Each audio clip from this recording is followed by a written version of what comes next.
कहानी है रामपुर गांव की, जहां के मर्द महिलाओं को हमेशा नीचा दिखाने की कोशिश में रहते। अरे अभी तक खाना नहीं आया, क्या मुझे एक और शादी करने की जरूरत है? नहीं जी नहीं, ऐसा मत करना, वरना मैं कहाँ जाऊंगी। खाना लेकर मैं अभी आई जी। गांव की पंचायत में भी फैसले हमेशा औरतों के खिलाफ ही रहते। मैं जो फैसला सुनाता हूँ वो भगवान की आज्ञा होती है। इस लड़के ने अपने मन से शादी करके अच्छा नहीं किया। लड़के को घर भेज दो और इसकी शादी इसकी जाति की किसी लड़के से करवा दो, लेकिन ये लड़की, इसे तो गांव के बाहर निकाल दो। नहीं नहीं जमींदार साहब, ये क्या बोल रहे हैं? ऐसा नहीं हो सकता। मेरी बेटी मासूम है, इसे अच्छे बुरे की समझ नहीं है। अरे कहाँ जाएगी ये बेचारी? कहाँ जाएगी? इतनी चिंता है तो पूरे परिवार का गांव निकाला कर देते हैं। बेचारे पूरे बसे बसाए परिवार को गांव छोड़ना पड़ता है। चाहे जो हो, अगर बेटियों को कंट्रोल नहीं कर सकते तो गांव में रहने का कोई मतलब नहीं है। यहाँ औरतों को दब कर रहना होगा।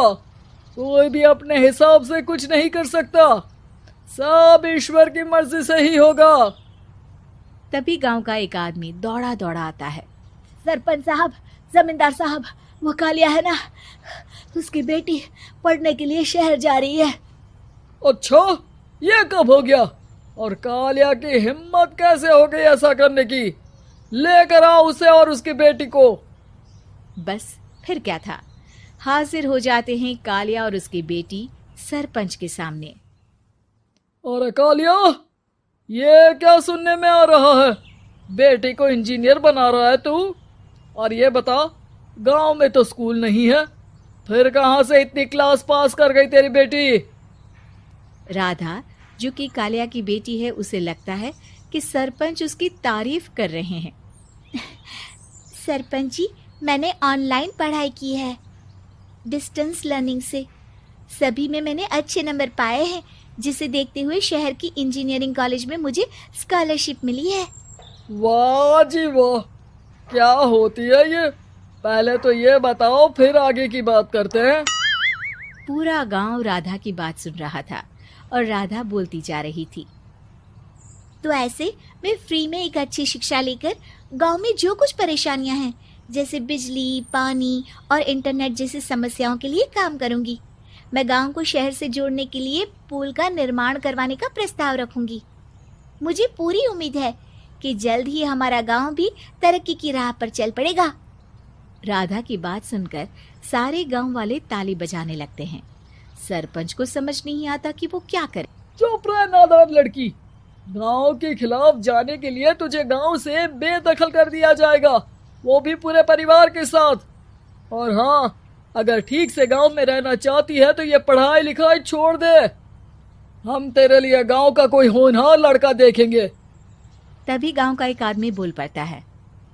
अरे नहीं नहीं सरपंच जी, राधा बिटिया जो बता रही है, अगर वैसा हो जाए तो हम लोगों को पैसा कमाने के लिए बाहर नहीं जाना पड़ेगा।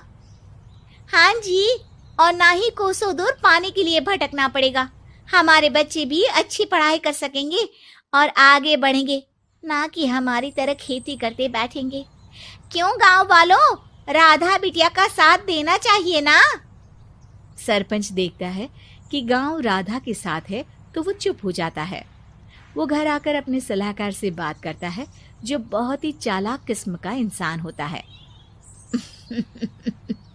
अरे सरपंच साहब, आपको बहुत ही होशियारी से काम लेना पड़ेगा।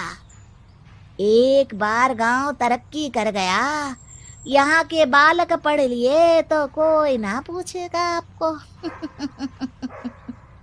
और फिर ये जो बेटा और बेटी है ना आपके, इनको भी आम लोगों की तरह ही जीवन जीना होगा।